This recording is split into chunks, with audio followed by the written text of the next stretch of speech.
दोस्तों मैं अफ्रीका के मोस्टली देश जा चुका हूँ और इतनी बड़ी मार्केट मैंने पूरे अफ्रीका में आज तक नहीं देखी। मसाई लोगों को ना शादी करने के लिए लड़की के बाप के आगे एक मरा हुआ शेर रखना होता है। नाले के ऊपर ही बिल्कुल ये देने लग रहे हैं यहाँ पे चिकन। जर्मन के टाइम भी, अंग्रेजों के टाइम भी ये जो मार्केट है ना, करियाकू मार्केट, ये ट्रेडिंग के लिए ना एक तरह से सेंटर था इन कॉलोनाइजर्स के लिए। इधर से काफी ट्रेड होता था। रुक जा रुक जा रुक जा रुक जा रुक रुक रुक रुक मारेगा रे। आप चौक जाओगे जिम देख के अंदर से। भाई बाहर निकाल दो यार, कहाँ फंस गया, कहाँ से निकलूंगा यार।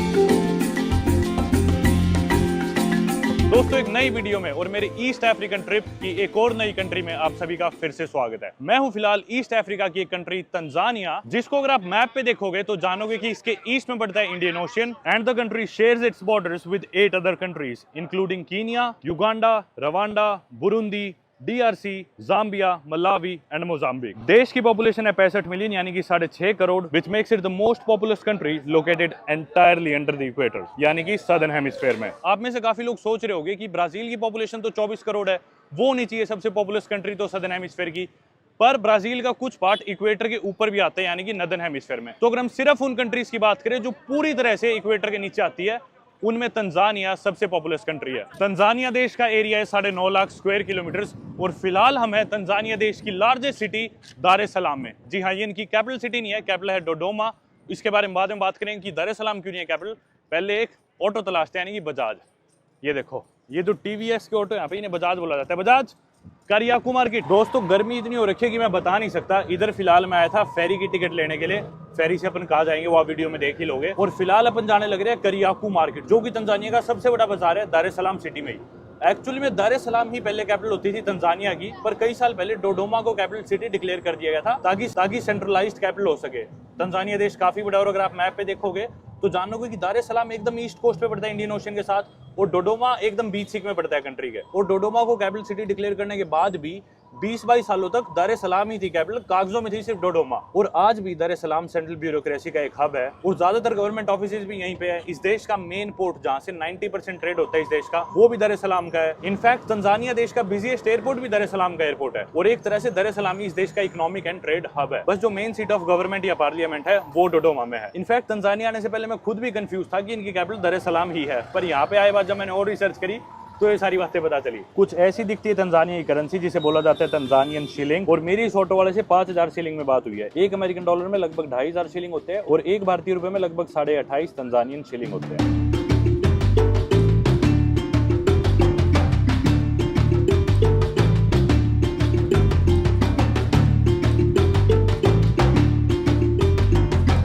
मेरे ख्याल से मार्केट तो शुरू होगी यार, बहुत ही बड़ी लग रही है। कितने लोग हैं ये देखना। यहाँ पे कैसे सिम कार्ड लटका रखे हैं हर दुकान के बाहर। इतने सिम कार्ड बेचने के लिए हर दुकान पे, हर स्टॉल पे यहाँ पे तो सिम कार्ड ही थे सिर्फ। ये फिर सिम कार्ड वाला आ गया। इतने सिम कार्ड टांग रखे हैं, टावल, चश्मे, जूते और हेडफोन्स, कपड़े, स्कार्फ, तौलिए, टॉयलेटरी, सनस्क्रीन, टूथब्रश, साबुने। भाई रे बहुत ही बड़ी मार्केट है यार। लो भाई बाहर उतरते, बाहर से देखते हैं मार्केट। मैंने दिए इसको 10,000 का नोट, 5,000 वापस ले लेंगे। खुले नहीं है, इस पे ढूंढ रहे हैं। आगे तो वैसे भी जाम लगा हुआ है। इधर बेहतर है गाड़ी में ना आओ, टैक्सी में ना आओ, इस पे ही आओ, ऑटो में यानी कि बजाज में। अभी से खुले मांग गया। अरे देख ले, खुले नहीं मिली से तो कह रहे साथ चल आगे देखते हैं कहीं। मैं बोला चल, रास्ता खुल गया ना आगे। खुला तो क्या है, इनके लिए यही खुला हुआ है बस। रास्ते में सबसे पूछता हुआ चढ़ रहा है, खुले है तुम्हारे पास? खुले है, मिल नहीं रहे। अरे यार बिल्कुल बेसिक है ये तो। इनका नोट ही 10,000 का है सबसे बड़ा, उसमें से 5,000 उल्टे देने हैं। भाई देखना रास्तों के क्या हाल हो रखे हैं इस मार्केट में। कहाँ फंसाएगा ये देखो। अब किसी से मांग रहे खुले, एक और बजाज वाले से।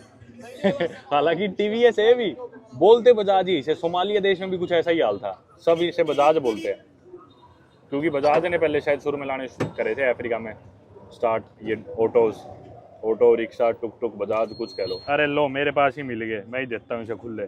10,000 का वापस ले गए। यहाँ मार्केट में वैसे अपनी बिलोंगिंग्स का ध्यान रखना होता है, काफ़ी ध्यान से चलना। भाग ही गया, कहाँ गया बजाज? ले बजाज भाई, खुल गए, मिल गए। 10 का उल्टा दे दे। Good bye, thank you. हाथ मिला ले यार, थैंक यू। चलो भाई अब अपन अकेले है इस मार्केट में। दोस्तों तंजानिया देश की ऑफिशियल लैंग्वेज ना इंग्लिश और स्वाहिली है। अब ये जो कोस्ट है ना अफ्रीका की, जिसमें कीनिया आ गया, तंजानिया आ गया, ये इस पार्ट के जो देश है, इवन मोजाम्बिक का कुछ पार्ट आ गया, इसे स्वाहिली कोस्ट ही बोला जाता है, क्योंकि इन कंट्रीज में, इन एरियाज में स्वाहिली लैंग्वेज बहुत बोली जाती है और इंग्लिश भी इनकी ऑफिशियल लैंग्वेज है। तो इस बात से आप अंदाजा लगा सकते हो कि तंजानिया भी एक ब्रिटिश कॉलोनी थी, पहले यहाँ पे अंग्रेजों का राज था। उसके बारे में बाद में बात करूंगा थोड़ी देर में, लेकिन अंग्रेजों से पहले यहाँ पे जर्मन्स का राज था। तो जर्मन्स के टाइम भी, अंग्रेजों के टाइम भी, ये जो मार्केट है ना करियाकू मार्केट, ये ट्रेडिंग के लिए ना एक तरह से सेंटर था इन कॉलोनाइजर्स के लिए। इधर से काफी ट्रेड होता था। और जैसा आपने देखा भी, अभी मार्केट में हम घूमने लग रहे हैं, काफी लोग आपको यहाँ हिजाब बुरके मिल जाएंगी, औरतें कवर्ड मिल जाएंगी। बाहर भी हमने चर्च देखा, मस्जिद भी दिखे थे। तो इनकी पॉपुलेशन या रिलीजन को अगर हम देखें ना, तो 2/3 ऑफ द कंट्रीज पॉपुलेशन वो क्रिश्चियंस है, लेकिन 1/3 मुस्लिम्स है। पर अपने को ज्यादा मुस्लिम्स दिख रहे हैं। कारण ये है कि जो मुस्लिम्स है ना तंजानिया के, वो ज्यादातर ना इस कोस्ट की तरफ ही रहते हैं, और जो क्रिश्चियंस है वो ज्यादातर इनलैंड है या फिर देश की दूसरी साइड में रहते हैं। ईस्ट कोस्ट के नजदीक मोस्टली मुस्लिम ही दिखेंगे। हाँ भाई, ये अरे ये तो देखो नाचने लग रहे हैं, गाने बज रहे फुल, कपड़े बेच रहे हैं मेरे ख्याल पुराने, डांस करते करते गाने बज रखे हैं। यूज्ड क्लोथ्स, मडेरा मडेरा मडेरा मडेरा मडेरा मीन्स क्लोथ्स। ओके, पता नहीं। ये देखो भाई, यहाँ पे औरतों के पर्स बिक रहे हैं, बैग बिक रहे हैं, बच्चों के स्कूल बैग, हेड स्कार्फ, पानी की मशीन, वाटर वाटर वाटर। ओ ओके, ओ भाई बहुत ही कंजस्टेड सी है, यूं लग रहा है अपनी दिल्ली की किसी मार्केट में आ गए, करोल बाग में आ गए। ओ भाई, one of the largest markets है ये ईस्ट अफ्रीका की, करियाकू मार्केट, जिधर हम फिलहाल घूमने लग रहे हैं। गर्मी बहुत भयंकर हो रखी है, अब मैं बता नहीं सकता आप लोगों को, इतने पसीने तो मेरे को याद ही नहीं किस कंट्री में आए थे, इतनी गर्मी। ह्यूमिडिटी है ना बहुत ज्यादा, क्योंकि हम ईस्ट कोस्ट के बिल्कुल साथ में है। दोस्तों तंजानिया मेरी 107वीं कंट्री है शायद, और अफ्रीका में मेरी शायद होगी 24वीं 25वीं कंट्री, लेकिन मेरे को नहीं लगता मैंने अफ्रीका में इतनी बड़ी मार्केट किसी भी देश में अरे भाई कहाँ फंस गए, पीछे ट्रक आ गया। अब तो बिल्कुल ही नहीं लगता, अब मैं बिल्कुल श्योर हूँ मैंने अफ्रीका में इतनी बड़ी मार्केट पहले कभी नहीं देखी। भाई ट्रक बैक आने लग रहा है, तो सड़क के बीचों बीच इन्होंने ये बिछा रखी थी चटाई, जिसमें जूते बेचे थे। अरे रुकदा भाई, ये चटाई हटा रहे अब क्योंकि व्हीकल आ गया।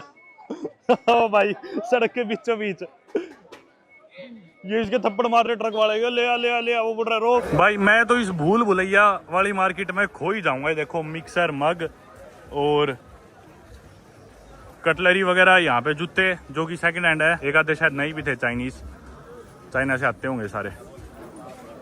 ओ भाई रे, यहाँ पे ये तो सारी जूतों वाली मार्केट आ गई, सब जूते यहाँ पे, जूते ही जूते, जूते ही जूते। सामान का यहाँ पे ध्यान रखना पड़ता है, फोन, पर्स, वॉलेट हर भीड़ वाली जगह की तरह यहाँ भी संभाल के रखो। चटाइया, कारपेट्स, ईयरबड्स, टूथपिक, चिमटिया, डोरमैट, कंबल, कारपेट।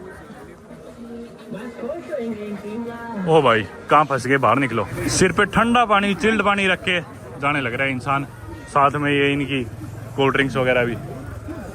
भाई बाहर निकाल दो यार, कहाँ फंस गया, कहाँ से निकलूंगा यार, कोई बाहर निकाल दो, आगे तो कोई उम्मीद लग ही नहीं रही। भाई मार्केट तो क्या है, भूल भुलैया है ये, पीछे गाड़ी आने लग रही है, भागना पड़ रहा है मुझे। वेस्ट अफ्रीका में बेनिन देश की कैपिटल सिटी कुतनू की मार्केट में गया था मैं, वो मार्केट भी काफी बड़ी थी, शायद पता नहीं वेस्ट अफ्रीका की लार्जेस्ट मार्केट्स में से भी एक थी, लेकिन इसके आगे कुछ नहीं थी भाई, वो सही में कुछ नहीं थी। Brother cap, yes hat.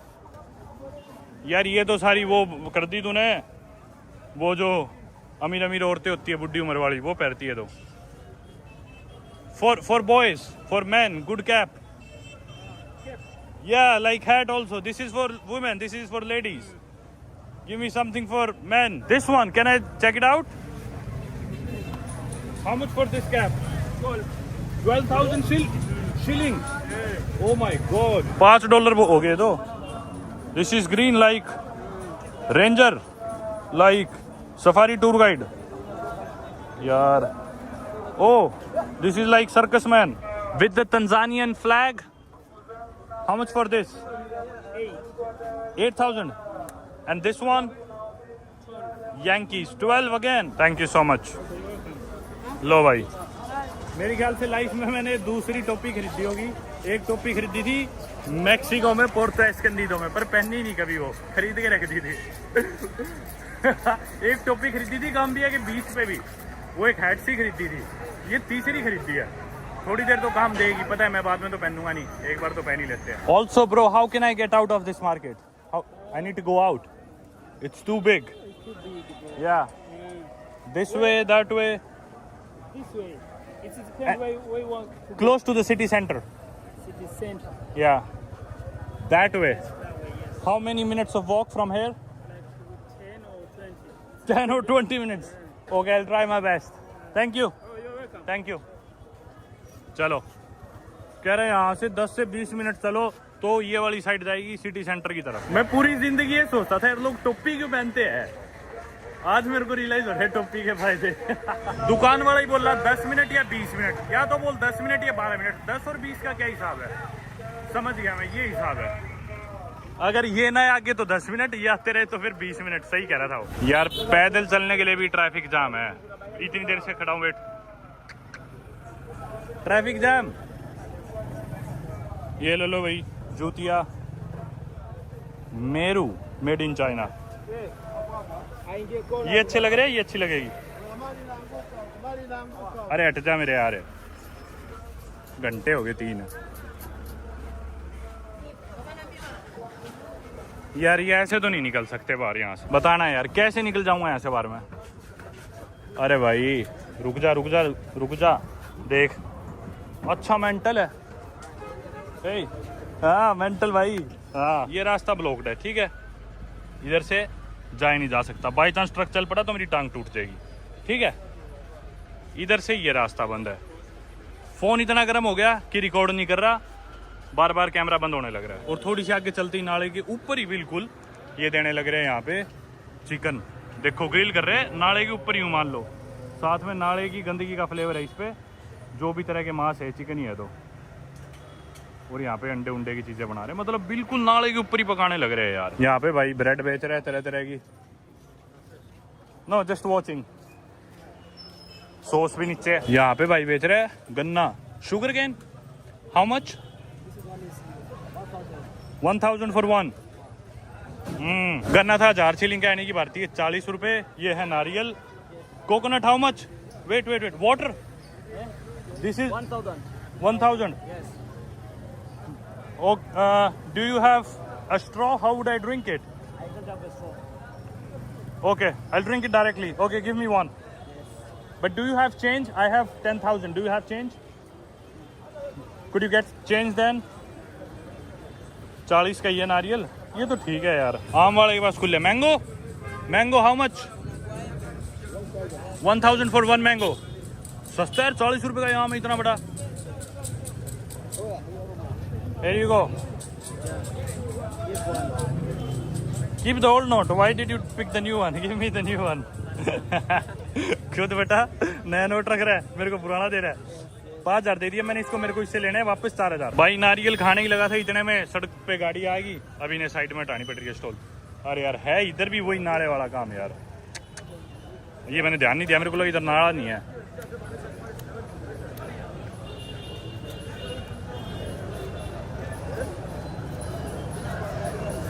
पर चलो ये तो फ्रूट है, अंदर इसके टच वच नहीं होएगा क्या? अच्छा अच्छा, अरे भाई खड़े भी नहीं हो सकते। लिया भाई तू गाड़ी लिया।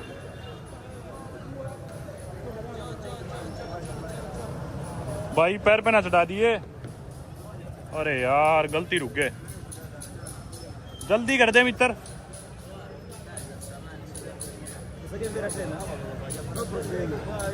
ओ भाई 6 बार तो इसने हटा ली है। मेरे ख्याल से थोड़ी थोड़ी साइकिल सरकाते सरकाते मेरे होटल ही ले जाएगा और कहेगा आप जाए कमरे में आराम कर लो। इतने मैं भी काट के लाया। मान गए उस्ताद। Yes keep the change and get a bigger stall. Keep it no no no keep it. Yeah good bye, thank you. 1000 का था, मैंने 5000 ही दे दिए।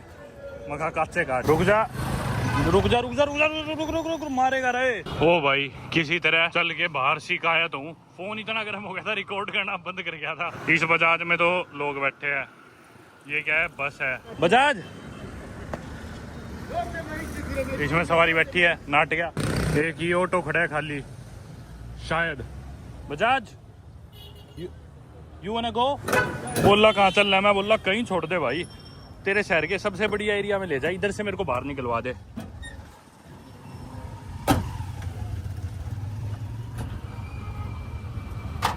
Just get me out of the market, it's too overwhelming for me.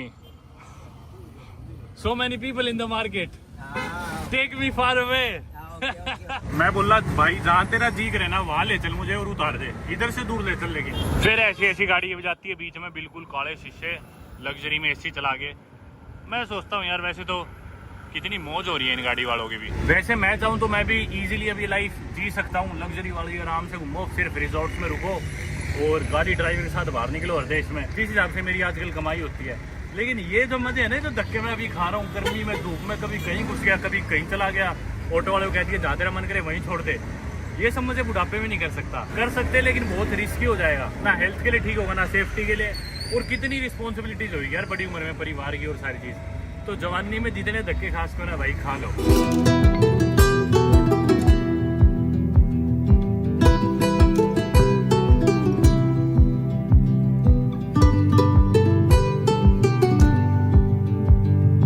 ये आ गया भाई इनका city centre, that's the centre. Okay यार, शहर का एक पार्ट तो ऐसा था, मार्केट आपने देखा ही, दूसरा पार्ट ऐसा है कि इतनी बड़ी बिल्डिंग है कि मेरी गर्दन ही नहीं मुड़ रही पूरी। कुछ देर छाया में वॉक करने का मौका मिला, पानी वानी बेच रहे हैं यहाँ पे, थोड़ी इधर सी ठंडक है, पेड़ है ना। ये अपने जैसे गुड़गांव वगैरह में नहीं है, कॉर्पोरेट के ऑफिस या बिल्डिंग या बाहर इस तरह के खोखे से होते हैं, जूते साफ करा लो, पॉलिश करा लो, और ये चाय बीड़ी सिगरेट वाले, उस टाइप का एरिया शायद ये आ गया वूलवर्थ्स। वूलवर्थ्स कौन से देश में? ऑस्ट्रेलिया में थी यहाँ, है ना, ऑस्ट्रेलिया की सुपरमार्केट थी, वूलवर्थ्स के नाम से है ये, पर मेरे को नहीं लग रहा है ये ऑस्ट्रेलिया वाली ही है, कोई और वूलवर्थ्स लग रही है तो मेरे को। यहाँ पे अल्फा ड्राई क्लीनर्स और एक बुक शॉप है। इसका सिलेंडर गिरा भी इतनी तेज, पार्ट जाता तो हो जाता काम। Is this शीमा? Is this शीमा? Okay, ये भाई इधर का स्टेपल फूड शीमा, ये बनता है मक्के के फ्लावर से, यानी कि कॉर्न फ्लावर से, मेज से यानी कि मक्के से, मक्के को कूट के ये शीमा बनाते हैं और आमतौर पे ये सब्जी के साथ इसे खाते हैं। यहाँ पे जूते, बेल्ट, वॉलेट वाले, घड़ी ठीक करने वाले, अखबार बेचने वाले, स्टैम्प्स बेचने वाले, मैगजीन्स, पासपोर्ट कवर्स, घड़ी के सेल, अखबार, वही सारी चीज़ें, कैलकुलेटर, सेल, स्टैम्प्स, खूब सारे मोर वाले बैठे हैं, ये सब चश्मे, ये सब सामान बेच रहे हैं।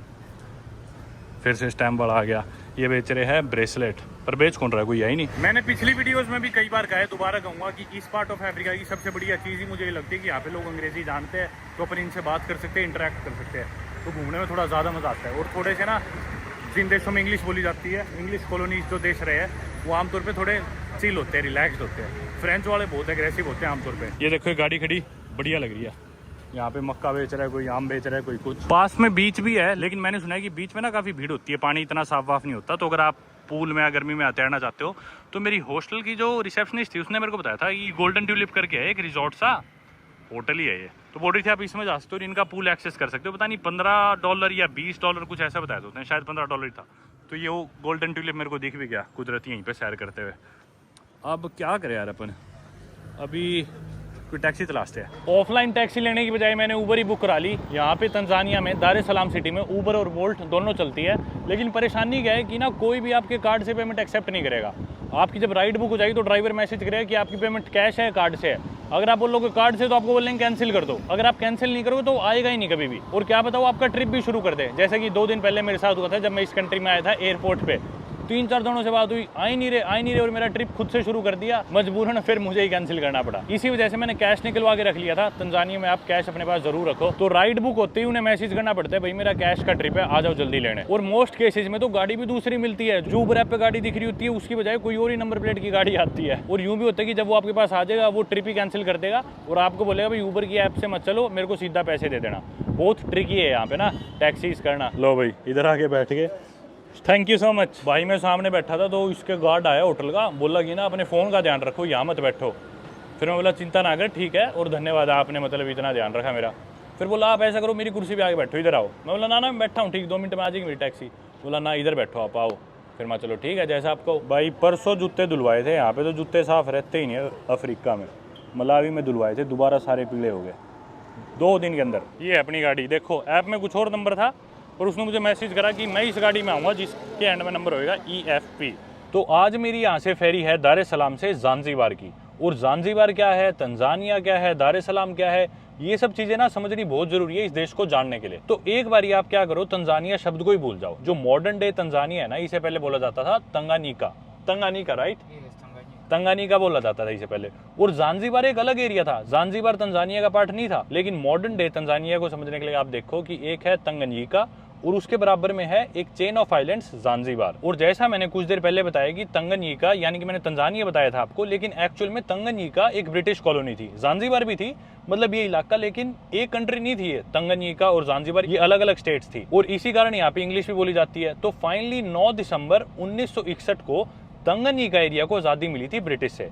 और उसके ठीक 2 साल बाद 10 दिसंबर 1963 को मिली ज़ांज़ीबार को इंडिपेंडेंस ब्रिटिश से। और अब 10 दिसंबर 1963 को जब ज़ांज़ीबार भी एक सोवरेन स्टेट बन गया, उसके कुछ महीने बाद 26 अप्रैल 1964 को इन दोनों स्टेट्स की यूनिफिकेशन हुई और तंगनीका और ज़ांज़ीबार ये दोनों मिलके बन गए एक कंट्री जिसका नाम पड़ा तंजानिया। अगर आप तंजानिया वर्ड को ब्रेक डाउन करोगे तो आप देख पाओगे कि ये तंगनीका और ज़ांज़ीबार वर्ड का एक कॉम्बिनेशन है। और हालांकि अब 2025 में हम लोग जानते हैं कि तंजानिया एक कंट्री है जिसका पार्ट है एक ज़ांज़ीबार, लेकिन ज़ांज़ीबार तंजानिया का एक सेमी ऑटोनोमस रीजन है। और तंजानिया की लार्जेस्ट सिटी दार सलाम जिधर हम फिलहाल है, इंडियन ओशन के बिल्कुल कोस्ट पे, यहाँ से लगभग 50-60 किलोमीटर दूर है ज़ांज़ीबार। और ज़ांज़ीबार एक चेन आइलैंड्स की, जिसमें से एक्चुअल जो मेन आइलैंड है वो है उनगुजा, जिसे आमतौर पे ज़ांज़ीबार ही बोला जाता है। उसके अलावा फिर पेम्बा और कुछ बहुत छोटे आइलैंड्स। और साथ ही में ज़ांज़ीबार अपनी स्पाइसेस के लिए काफी मशहूर है और इसे स्पाइस आइलैंड्स भी बोला जाता है। और वहीं टूरिस्ट भी ना आपको ज्यादा ज़ांज़ीबार में ही दिखेंगे। दार सलाम में कोई टूरिस्ट नहीं रुकता, आमतौर पर कोई आता ही नहीं।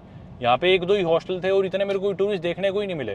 कोई आता है तो मोस्टली सिर्फ इनके एयरपोर्ट आता है, लैंड होता है और फिर यहाँ से फेरी लेके या फिर फ्लाइट लेके चले जाते हैं ज़ांज़ीबार। जिस तरह आज मैं फेरी लेके जाऊंगा इस इंडियन ओशन के थ्रू ज़ांज़ीबार। तंजानिया देश का बिजिएस्ट एयरपोर्ट है दार सलाम एयरपोर्ट और second busiest airport Zanzibar airport ही है। हालांकि कैपिटल डोडोमा है जो अपन पहले डिस्कस कर चुके हैं। और ज़ांज़ीबार की टूरिज्म इंडस्ट्री इतनी बड़ी होने का कारण यहाँ के वाइब्रेंट बीचेस, कोरल रीफ और इनका स्टोन टाउन है जो कि एक यूनेस्को वर्ल्ड हेरिटेज साइट है। ज़ांज़ीबार की काफी रिच हिस्ट्री है और ये एक ट्रेडिंग हब रहा है अरब, यूरोपियंस और अफ्रीकन ट्रेडर्स के लिए, और वो सारा इन्फ्लुएंस वहाँ पे देखने को भी मिलता है। बल्कि जहाँ तक मैं जानता हूँ ज़ांज़ीबार में अरेबिक भाषा भी बोली जाती है। Do people speak Arabic in Zanzibar? Some people? Yes, They do? Arabic, yes. Okay. And Swahili also? Yes. What languages do you speak? Swahili. And English? Somehow. Okay. Any other dialect that you speak? Yes. Which one? Like Bantu or any other, like Tonga maybe, Bemba, any other language? No, just Swahili and English. Swahili and English. Okay. What's the name of this bridge? Tanzanite Bridge. Oh, Tanzanite Bridge. Yeah. It's very newly constructed, right? Yes. It connects the center to the north of the city? Yes. Okay ठीक है भाई, Indian ocean के ऊपर ये तंजानाइट bridge से हम जाने लग रहे हैं सिटी के नॉर्थ में। तंजानिया ना वैसे काफ़ी डाइवर्स भी एथनिकली, मतलब इस देश में 120 के करीब अलग अलग एथनिक, लिंग्विस्टिक और रिलीजियस ग्रुप्स है। और लैंग्वेजेस की जैसे अपन बात कर रहे थे तो तंजानिया देश में 100 के करीब लैंग्वेजेस बोली जाती है, which makes it the most linguistically diverse country in east Africa. फिलहाल एक रेड लाइट पे रुके हुए हैं।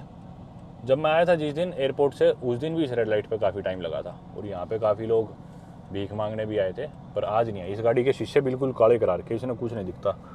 ये सही है, धूप भी नहीं आ रही। एक और मैं आपको इंटरेस्टिंग चीज़ बताऊं तंजानिया के बारे में, जब से इसे आज़ादी मिली है ब्रिटिश से, तब से लेके आज तक, मतलब 1961 और 1963 से लेके आज 2025 चल रहा है, तब से लेके आज तक इस देश में कोई भी कन्फ्लिक्ट, सिविल वॉर, स्ट्राइफ कुछ भी नहीं हुआ और काफ़ी पॉलिटिकली स्टेबल कंट्री है ये। और अगर पूरे अफ्रीका कॉन्टिनेंट की हम सबसे सेफेस्ट और पॉलिटिकली स्टेबल कंट्रीज की बात करें तो उसमें अपन बेझिझक तंजानिया को गिन सकते हैं। लेकिन सेफ्टी की अगर हम बात करें ना, तो दार सलाम जो कैपिटल सिटी है ये बहुत ज़्यादा वैसे सेफ नहीं है। रात को यहाँ पे पैदल चलना, सैर करना, फ़ोन लेके, वॉलेट लेके, स्पेशली अगर आप टूरिस्ट हो, ज़्यादा सेफ नहीं है। और खास करके जिधर मैं रहता हूँ, अभी आप देखोगे, हालांकि मैं शहर के सबसे बढ़िया इलाके में रहता हूँ, जिधर सारे बढ़िया पैसे वाले लोग रहते हैं, उधर ही मेरा हॉस्टल है जिधर हम जाने लग रहे हैं अभी। पर मेरे को हर इंसान ने वार्न करा कि भी फोन लेके मत चलो, वॉलेट लेके मत चलो, अंधेरा हुए बाद बाहर मत चलो। Is this Coco Beach? Yes, is here Coco Beach. It's the most popular beach in Dar es Salaam? Yeah. Okay. What do you think is the Coco Beach popular for? What is it known for? What's good about the beach? It's so good. It's Okay. different people come. to Okay. Coco Many Beach. people come here? Yeah. Many. many restaurants, Yes. bars, cafes. Yes, it's like wavuvi campus, among of restaurant, Okay. Asilei, Mihogo. Okay. Yeah. How safe is it to walk in Dar es Salaam at night? Is it a safe city? Is it a chef? There is so many police officers in Inshallah. Okay. Yeah. But last night when I was walking outside my hotel, everybody told me to stay inside because it's dark. Yeah. At night, Yes. at night we have to be careful. Yeah. Thefts and robberies are quite common in the It's city. not around here. Okay, Yeah. not here. Yeah. Okay. There is more security. This is more secure area. around the environment. Yeah. Okay, okay. Even for tourists like me, for foreigners also like me. Yeah. Okay, okay, I trust you. तो भाई हमेशा ना, वैसे आमतौर पे इतने देश जा चुका तो मैं आमतौर पे सेंस कर ही लेता हूँ कि भी इलाका कितना सेफ है कितना नहीं है, पर फिर भी ना एक इंसान की बात पे भरोसा मत करो, कम से कम 5 लोगों से पूछो कि यहाँ पे कितना सुरक्षित है, यहाँ पे कितना महफूज है अगर मैं बाहर निकलूंगा तो। ये पहला इंसान मिला मुझे जो यूँ बोल रहा है कि भी बहुत सुरक्षित है, बहुत महफूज है, क्योंकि बेचारा सोच रहा होगा कि मैं वीडियो बना रहा हूँ, देश की थोड़ी तारीफ कर ही देता हूँ ताकि नेगेटिव इमेज ना जाए। लेकिन इसके अलावा मैंने जितने भी लोगों से बात करी ना, मेरे ख्याल से 5-6 लोगों से और बात करी है, बोल रहे थे अरे निकल क्यों रहा है रात को बाहर। कल मैं रात को मेरे हॉस्टल से एक इंडियन रेस्टोरेंट था टामारिंड, पर बिल्कुल पड़ोस में 2 मिनट दूर 200 मीटर दूर था, 150-200 मीटर दूर। मैं रोटी सब्जी खाने वहां पे चला गया रात के 11 बजे और रेस्टोरेंट वाले बोले कि भी तू 2 मिनट भी पैदल चल के क्यों आया, तू बाइक करा लेता है, टैक्सी करा लेता। और टामारिंड रेस्टोरेंट का मैनेजर खुद मुझे अपनी स्कूटी पे बिठा के रात के 11:30 पौने 12 बजे 150 मीटर मेरे हॉस्टल तक छोड़ के गया। ऑलराइट जुमा brother, thank you so much, Okay. Enjoy your day, All right. See you Even next time. I forgot wishes. Goodbye brother. Hostel के बाहर मैं खड़ा हूँ। आप लोगों ने बचपन में नेशनल ज्योग्राफिक या डिस्कवरी पे देखा होगा, मसाई लोग है ना, लाल से कपड़े पहनते हैं जो शेर का शिकार कर लेते हैं, बड़े बहादुर लोग होते हैं। मसाई मारा नाम से नेशनल पार्क भी है। तो मसाई लोग तंजानिया और कीनिया में पाए जाते हैं और बड़े ही दिलेर लोग माने जाते हैं। और मसाई लोगों को ना शादी करने के लिए लड़की के बाप के आगे एक मरा हुआ शेर रखना होता है, फिर लड़की का बाप उन्हें एक्सेप्ट करता है और उनकी शादी कराते हैं अपनी लड़की से। तो यहाँ पे आपको जितने भी होटल्स, कैफेज, रेस्टोरेंट्स मिलेंगे ना, जो भी बढ़िया होंगे, जो अफोर्ड कर सकते हैं, उनके सिक्योरिटी गार्ड हमेशा मसाई लोग मिलेंगे। तो इस रोड पे काफ़ी मसाई लोग घूमते हैं, लाल से अपने वो कपड़े पहन के, हाथ में लठ लेके। और इस एरिया में काफ़ी बड़े बड़े बिजनेसमैन और मिनिस्टर्स के भी घर है। चोले रोड नाम है इस सड़क का। ये शायद मेरे ही हॉस्टल के होंगे, गोरे। चलो चलते हैं अंदर। अब 2 दिन मैं इधर रहा, आज इधर से चेकआउट कर रहा हूँ। बैग मैं इधर ही छोड़ गया था और बैग उठा के चलेंगे फेरी टर्मिनल ज़ांज़ीबार के लिए निकलने के लिए। ये देखो bro, are you Masai? Nice dress. This is what? Sime, language Masai, Olalem, Swahili। ये देख लो भाई, पता नहीं क्या तलवार थी या क्या था। चलो भाई, मेरे ना इसकी जिप निकल गई पजामे की, तो यहाँ पे कोई टेलर ढूंढ रहा हूँ। अच्छा ये तो है तो पर बड़ा है। मेरे पजामे की बार बार जिप बाहर निकल जाती थी, तो मैं बोला ये सील दोगे क्या? वैसे तो लड़की के टेलर थे, 2 लेडीज बैठी थी, बोली हाँ सील देंगे। मैं बोला कितने पैसे? बोली 10,000 सीलिंग। मैं बोला इतने? 350 रुपये हो गए। तो बोले तो ज़्यादा। बोले कितने दोगे? मैं बोला 5,000 दे दूँगा। बोले ठीक है। पर इन्होंने कई देर लगा के बड़ी मेहनत से सिला पूरी जेब ठीक कर दी, तो मैं फिर पूरे ही दिया, उन्हें 10,000 ही दे दिया। वापस हॉस्टल में आ गया मैं। एक बैग तो मेरा ये रहा, दूसरा मैंने उधर रख रखा था बाहर। 4 बजे की मेरी फेरी है, अभी 2:30 बजे। डयाना bye, thank you so much. भाई हॉस्टल तो ये कोई खास नहीं था, आपने देखा होगा 2 दिन पहले जब मैं आया था, ब्लैंकेट भी नहीं दी थी इन्होंने, एसी की भी इतनी कूलिंग नहीं थी, वाईफाई भी ऊपर नहीं आ रहा था, बाथरूम में साबुन नहीं थी।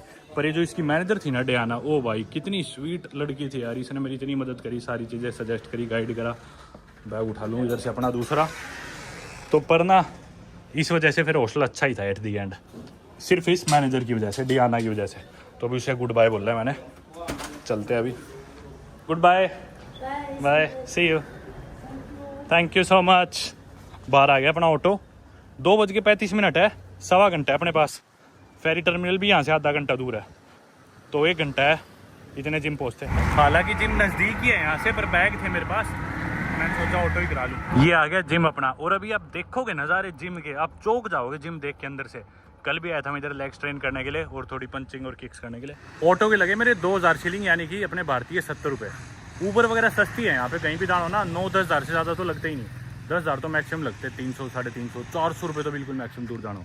ये अभी तक तो हम ना सारे बेकार पार्ट से देखते आए सिटी के। ये जिम देखो ना, आप चौंक जाओगे। ऐसी जिम मैंने पूरी दुनिया में ही रेयरली इतनी अच्छी जिम्स देखी होंगी, बहुत थोड़ी देखी है। देखी तो है, $15 एक दिन का इसका डे पास है अपने पास, लेकिन सिर्फ 40 मिनट है वर्कआउट करने के लिए।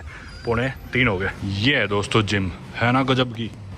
कल मैंने इन पे प्रैक्टिस करी, पहले तो बैग्स पे, फिर उसके बाद वेट ट्रेनिंग करी थी। हालांकि पहले वेट ट्रेनिंग करनी चाहिए, बाद में बैग्स करना चाहिए। उल्टा करा था कल मैंने, 2-3 घंटे बढ़िया ट्रेनिंग करी थी। और भाई हर एक किलो मतलब जितना ही वेट चाहिए ना, हर वेट का डंबल मिल जाएगा। कितने सारे डंबल्स है देखना, आगे तक वहाँ तक। और ये तो सिर्फ एक सेक्शन है, बीच में बॉक्सिंग रिंग भी है और ऊपर कार्डियो सेक्शन है सारा। उधर सारी तरह की बेल्ट और सब इक्विपमेंट। तंजानिया देश के हिसाब से तो काफ़ी महंगी जिम है यार। एक दिन की $15 ही मान लो, 1300 रुपये एक दिन के। वो देखो ऊपर सारी कार्डियो की मशीन्स, यहाँ पे ये सारा एरिया, बॉक्सिंग रिंग। वैसे काफ़ी गोरे लोग, टूरिस्ट और अमीर लोग ही दिखते हैं यहाँ पे जो भी आते हैं, ये अमीर या फिर गोरे लोग। ये देखो इधर तरह तरह की बेल्ट, बॉल्स और पैड्स वगैरह सारे। बढ़िया एरिया है। चलो करते हैं अब स्टार्ट, टाइम कम है।